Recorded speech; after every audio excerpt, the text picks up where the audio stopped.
नमस्कार, आप देख रहे हैं चैनल स्टेट अपडेट। मैं हूं कुमार राजेंद्र कानूंगो।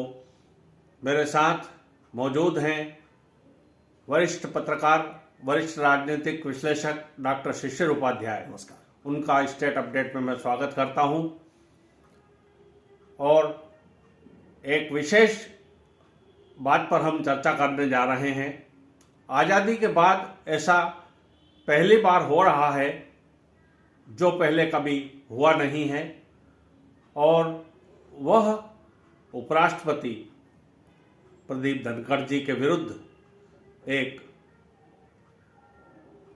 प्रस्ताव लाया जा रहा है जिसमें उन्हें राज्यसभा से हटाने का महाअभियोग प्रस्ताव, जिसे हम कहेंगे, वह लाया जा रहा है। और यह प्रस्ताव इसलिए लाया जा रहा है कि वे विपक्ष का ये कहना है कि वे जो है सदन का संचालन इस प्रकार से कर रहे हैं जिससे प्रतीत होता है कि वे सत्ता पक्ष का सहयोग कर रहे हैं। तो इस प्रकार की जो बातें हैं, इस पर हम आज चर्चा करेंगे। डॉक्टर शिशिर उपाध्याय से मैं अनुरोध करूंगा कि वे दर्शकों को हमारे ये बताएं कि ये क्या प्रयोजन है, क्या इसकी स्थिति है और ऐसा क्यों हो रहा है, और क्या ये होना चाहिए या नहीं होना चाहिए। नमस्कार, धन्यवाद सर।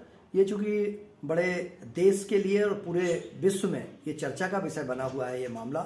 ये हमारे जो उपराष्ट्रपति महोदय हैं, जो राज्यसभा के पदेन सभापति होते हैं, और उस सभापति के नाते राज्यसभा का संचालन उनके हाथ में होता है और उनको करना होता है। और शायद यही वजह है कि उपराष्ट्रपति महोदय के खिलाफ आज़ादी के बाद से अब तक पहली बार ऐसा हुआ है कि अविश्वास प्रस्ताव आया है। इसके पहले भाजपा के राष्ट्रीय अध्यक्ष वेंकैया नायडू जी भी उपराष्ट्रपति रहे हैं। इसके पहले अंसारी जी 2 बार उपराष्ट्रपति रहे हैं और बहुत सारे कई अन्य उपराष्ट्रपति रह चुके हैं। लेकिन अब तक अध्यक्षों के खिलाफ तो विपक्ष ने खूब हंगामा किया है। अध्यक्ष चूंकि चुना हुआ सांसद होता है और लोकसभा का जो सत्ताधारी दल का प्रतिनिधि होता है, इसलिए उसके ऊपर तो आरोप प्रत्यारोप खूब लगते थे। लेकिन उपराष्ट्रपति पद ऐसा पद होता था जिस पर कि धनखड़ जी, जो अभी माननीय उपराष्ट्रपति हैं, ये पहले राज्यपाल रहा हुआ करते थे, और इनको जब से यहाँ सदन में लेके आए हैं, राज्यसभा में लेके आए हैं, तब से ही किसी न किसी मामले को लेकर इनका नाम विवादों में घिरता रहा है और विपक्ष विवादों की स्थिति पैदा करता रहा है।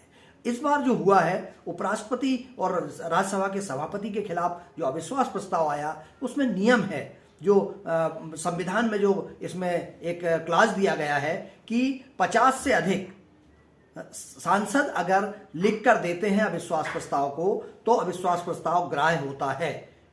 और लगभग 50 से अधिक, चूंकि अभी विपक्ष के पास 240 के आसपास, लगभग 237 के आसपास सांसद हैं, राज्यसभा में भी उनके पास पर्याप्त हैं, लोकसभा में भी पर्याप्त हैं। लेकिन एक नियम होता है, उस नियम के तहत यदि राज्यसभा में पास हो जाता है यह प्रस्ताव तो लोकसभा में जाएगा, और लोकसभा में पास हो जाता है तब सभापति को पद से हटाने का नियम है। परंतु राज्यसभा और लोकसभा में विपक्ष के पास बहुमत नहीं है। हालांकि अभी विपक्ष यह दावा कर रहा है कि लोकसभा और राज्यसभा में हम इस प्रस्ताव पर सहमति के साथ विजय प्राप्त करेंगे, और अविश्वास प्रस्ताव रखा ही इसीलिए गया है।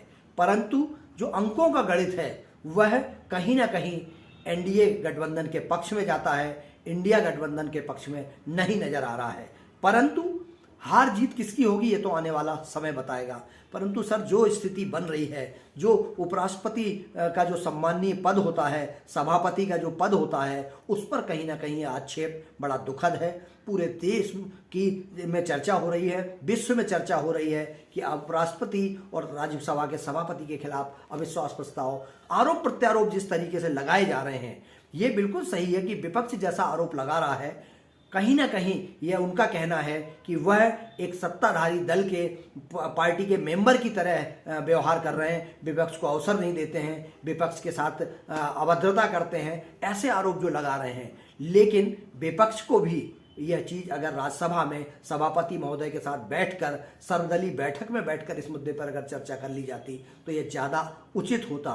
जिस तरह से जगहसाई हो रही है, जिस तरीके से चर्चा हो रही है, उपराष्ट्रपति पद का जो मर्यादा है वो तार तार होती नजर आ रही है, वह कहीं ना कहीं देश की राजनीति के लिए एक अच्छा संदेश नहीं होगा। दूसरा, जिस तरीके की जो परिस्थिति बन रही है सर, उसमें सत्ताधारी दल कह रहा है कि यह उनका घटिया सोच है, यह उनका गलत तरीका है। लेकिन मेरा यह मानना है कि पिछले कुछ दिनों में जिस तरीके से सदन में जो आचरण हो रहा है, आपको याद होगा पिछले इसके पहले कार्यकाल में जब सदन के बहुत सारे सदस्यों को बाहर कर दिया गया था, पूरे सत्र के लिए, पूरे वर्ष के लिए बाहर कर दिया गया था। यह परंपरा भी गलत है और शायद इसी की वजह से पक्षपात की बात करने के कारण और ऐसी चर्चाएं करने के कारण शायद ऐसी परिस्थिति बनी है। हालांकि उपराष्ट्रपति महोदय बहुत स्पष्टवादिता से बात करते हैं। उन्होंने कुछ दिन पहले, आपको याद होगा कि उन्होंने किसानों के आंदोलन को लेकर सदन में ये कहा था कि कृषि मंत्री जी आप कर क्या रहे हैं, साल भर से आंदोलन चल रहा है, आप क्या कर रहे हैं। यह उन्होंने सदन में नहीं बोला था, एक किसी दूसरे सार्वजनिक कार्यक्रम में बोला था। लेकिन बाद में उन्होंने वही अपने कृषि मंत्री को सदन में ये कहा था और बाहर एक कार्यक्रम में ये बात कही थी कि वो जिस तरीके से लाडली बहनों के भाई हैं, जिस तरीके से वो मामा कहलाते हैं, ऐसे ही किसानों के भी ये बेटे हैं और किसानों के लाडले हैं। लाडले शिवराज कहा था उन्होंने। तो मुझे ऐसा लगता है कि जो परिस्थिति बन रही है वह देश की राजनीति में एक अच्छा संदेश नहीं दे रही है। जो विपक्ष का जिस तरीके से उनका कहना है कि हमको दबाया जा रहा है, हमारे अधिकारों का हनन किया जा रहा है। अब ये आने वाले समय में क्या स्थिति बनती है यह तो समय बताएगा, परंतु देश की राजनीति में एक अच्छा संदेश नहीं जाएगा। वैसे डॉक्टर साहब, में ये बात भी है कि लोकतंत्र के लिए क्या इस प्रकार की स्थितियां अनुकूल है या उचित हैं, जिसमें सदन के अंदर जो सभापति होते हैं या सदन के जो अध्यक्ष होते हैं, कहीं ना कहीं ऐसा देखने को मिलता है कि वो उनका झुकाव सत्ता पक्ष की तरफ ज़्यादा होता है। तो क्या ये स्थितियां ठीक है या क्या ऐसा होता है क्या? सर बिल्कुल, ये सदियों से होता चला आ रहा है। जो लोकसभा अध्यक्ष होता है, राज्यसभा के सभापति होते हैं, वो सत्ताधारी दल की तरफ झुकाव रहता है, लेकिन वो प्रदर्शित नहीं हो पाता है सर। लेकिन अब देखने में ये आ रहा है कि सार्वजनिक टिप्पणियां जिस तरीके से की जाती हैं, जिस तरीके से सार्वजनिक टिप्पणी की गई, सदन में जिस तरीके से विपक्ष के ऊपर वो किया गया, जिन मामलों पर विपक्ष का कहना है कि हम जब कहते हैं कि अडानी पर चर्चा की जाए तो सभापति महोदय परमिशन नहीं देते हैं। जब सोरस की बात की जाती है, सोनिया गांधी के खिलाफ या राहुल गांधी के खिलाफ कोई मामला होता है, तो सभापति जी कहते हैं बोलो बोलो, मौका देते हैं। तो उनका कहना है कि यह पार्टी के कार्यकर्ता की तरह, यहाँ पर सभापति का जो पद है वह पार्टी के कार्यकर्ता का पद नहीं है, वो सबको साथ लेके चलने वाला पद है। और शायद उन मर्यादाओं को भारतीय जनता पार्टी और कांग्रेस में इसके पहले के पदों पर जो भी रहे हैं उन्होंने बहुत अच्छे से मेंटेन किया था।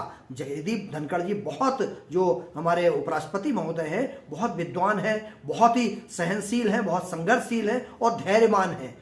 लेकिन कहाँ कमी हो रही है, कहाँ ऐसी परिस्थिति बन रही है कि ऐसी नौबत आई है। आपको याद होगा इसके पहले पिछले सत्र में यही जो लोकसभा अध्यक्ष हैं, इनके खिलाफ अविश्वास प्रस्ताव आया था, तब इतनी चर्चा नहीं हुई थी। उस अविश्वास प्रस्ताव पर जब चर्चा हुई थी, बहुत सारे लोगों को बाहर करने की बात हुई थी, तमाम हंगामा हुआ था और तब भी अडानी अंबानी ही हीरो हुआ करते थे। वही मामला था, आज भी वही मामला है। सदन चल नहीं रहा है, पिछले लगभग एक सप्ताह से ज़्यादा हो गया है सदन को शुरू हुए, लेकिन सदन चल नहीं पा रहा है और आज भी यही स्थिति है। तो क्या सदन में जन समस्याओं पर चर्चा करने का जो करोड़ों रुपए फूके जाते हैं वह सिर्फ इसी हंगामे की भेंट चढ़ जाएगा? अविश्वास प्रस्ताव रख दिया गया, या चर्चा क्यों नहीं हो रही है? चर्चा होना चाहिए देश के विकास के लिए, देश की प्रगति के लिए और आम आदमी नागरिकों की अच्छाई के लिए सदन चलना बहुत जरूरी है।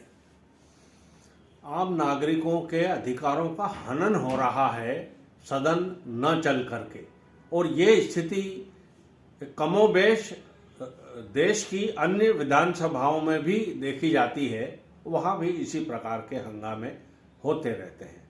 तो देश के लोकतंत्र को यदि हमें बचाए रखना है तो जो सदन के माननीय अध्यक्ष होते हैं या माननीय सभापति होते हैं, उनको इस बात का अवश्य ध्यान रखना चाहिए कि न सिर्फ वे एक प्रकार से उभय पक्षी दिखें, बल्कि ऐसा सबको, आम जनता को, सदस्यों को महसूस भी होना चाहिए कि वे दोनों पक्षों के प्रति सद्भावना रखते हैं और दोनों पक्षों का सम्मान करते हैं और उसी प्रकार से सदन को चलाते हैं।